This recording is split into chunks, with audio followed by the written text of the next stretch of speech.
This is Paul Braren at TinkerTry, again at VMworld 2015, and today I'm at QNAP with James Chang. James, can you introduce yourself and your title? Yeah, my name is James Chang, and I'm with QNAP, and I'm the sales director for QNAP. All right, so I asked you if you could just show me around, starting with the hardware look, and then we'll look at the software. So what do you got here today? Okay, so well, with the QNAP NAS, we actually have a wide range of selection in terms of hardwares. So you'll see we actually offer from little 2-bay NAS devices that go all the way up to rack mounts, and also you see them back bigger rack mount space in the back where you could expand the storage to almost terabytes of storage. Okay, great. I'm going to go in close with the camera a little bit. Which one should I start with? Where's the lower end here? The lower end is here. All right. And if you can give me the price point too and some of the features as I do this. Okay. So this is our TS251. It's an Intel dual-core processor unit, and this also supports iSCSI NFS for data store backup. And the great thing about this unit also, if you take a look on the back, it also has HDMI output. So this also allows you to directly connect it to a monitor or your big screen TV. It's also great for your home entertainment system because it also has built-in Plex server with Plex player and XBMC that you can play directly off the HDMI. Nice, thank you. What is the USB 3 port that I'm looking at in blue? What is that used for? So the USB ports could do actually a lot of different things. One thing is definitely to expand the storage device. So if you put an external drive unit, like an external USB drive, connected to the device, you could actually replicate your data from the NAS to the external drive. And you also could do a bi-directional where external drive go into the QNAP NAS. And also that we support USB devices like USB keyboard, mouse, and also USB webcam to interface with the different existing system here. Okay, great. And then let's move to the middle of the range, and I'll also look at the interfaces on the back. But before we go on, how much is this retail? Retail is $319. And where's the model number for that? The TS251. Okay, I'll just in the front. Yep.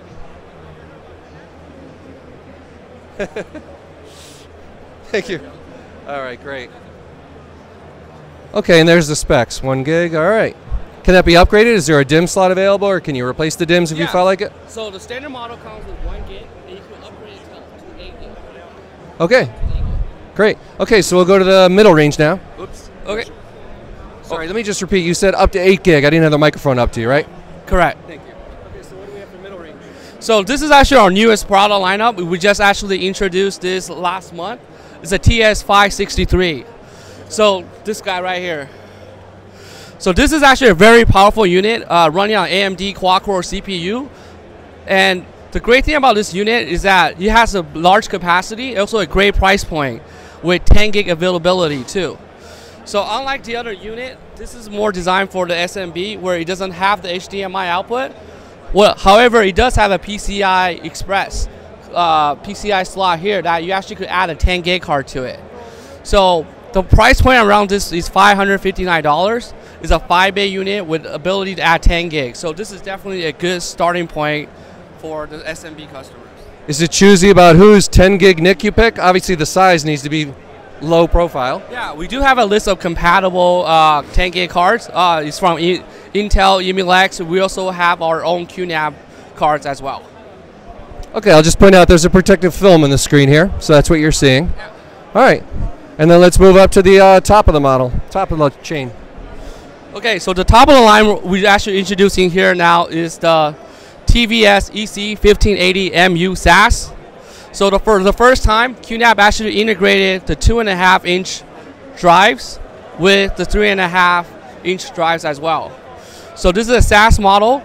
So the reason behind this is now QNAP offer a new Q-tier technology where you could add SSD drives on the front and regular SATA drive on the back for hot data and cold data, so that you will automatically tier the data for you. Okay, so it's not a caching idea, it's just move it to the right level of speed that you need for your, yeah, got it. Okay, and I'm going to look around the back of that, and then we'll go on to software. Yeah, here we go. So there's 4 USB 3 in blue, 4 USB 2, and those are all 1 gig interfaces? Those are 4 1 gig interfaces. Also the optional interface to add the 10 gig to it as well. Okay, and we got fiber in the middle there? This is a SAS connection, so we actually could expand the storage unit with expansion unit using a SAS cable. So okay. If you want to create a huge storage array, we actually could JBOD it with our expansion unit up to 8 units. Nice, and this little 1010 right there? That is just for the maintenance support. Okay, great. And where should we go to have a look at the software? Yeah, so let me take a look at the new software.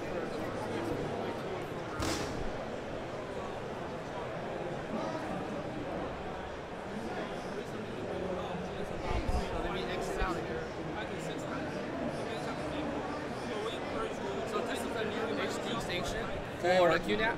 And we're on the entry level unit. So we'll get an idea of the performance even on the entry level. Yeah. Okay. So this is our HD station. I mentioned about our HDMI connection earlier. So all of our Intel model NAS unit also have a HDMI output. So what we're seeing here is actually directly connecting the NAS directly to the TV. So we also utilize the USB ports on the back for USB keyboard and mouse to control the device. We also have a Q remote that allows you to use a mobile app to remotely control the NAS as well. Or you could use like Logitech Harmony to control the NAS system for home multimedia. So for home multimedia purposes, we also have something called Kodi that's embedded inside the NAS to play the video storage, to play the video movies and your content. We also updated our Plex player as well. So now there's also a Plex player to play Plex movie from our Plex server directly off the box. And we also have, this is the new QVM, so that we actually could QNAP have a hypervisor that enables you to install multiple Windows or operating system on top of the QNAP. So if I push a clicker here, so we actually will go into Window and run a full Windows PC off of this little box here. So you see now we're actually into Window, and this is a Window web browser.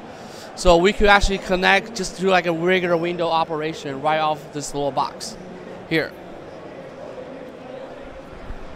Wow, I noticed it's Windows 7 you've got going. Is it ready for 8.1 or 10? Or? Yeah, we also support Windows 8 and 10 as well. So you can install even Linux and Android OS. All right, so most people are quite familiar with Hyper-V or VMware. That it requires, QVM requires a bit of tools or a little bit of something to get the drivers going, right, in the VM? No, all we just need is an ISO image of the Windows software, and we just run the Windows right off the Windows software with iOS.